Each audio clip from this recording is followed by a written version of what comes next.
Okay, so hello, what's up mga suke? So in this video, susubukan natin gamitin yung ating perfect binding machine. So first, kailangan natin ilagay yung ating cover.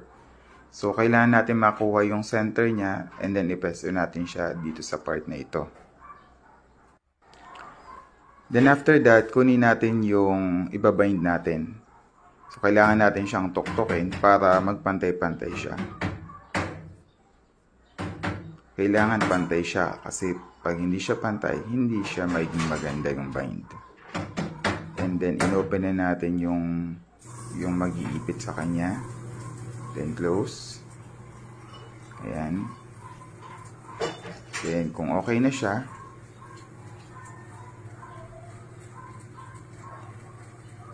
close na natin. Yan. Naka-close na. Naipit na siya. And then, press natin yung start button. And then yan. So, dumadaan siya dun sa glue. Then, pag bumaba na, yan, bumaba na siya. Pwede nating i-adjust backward.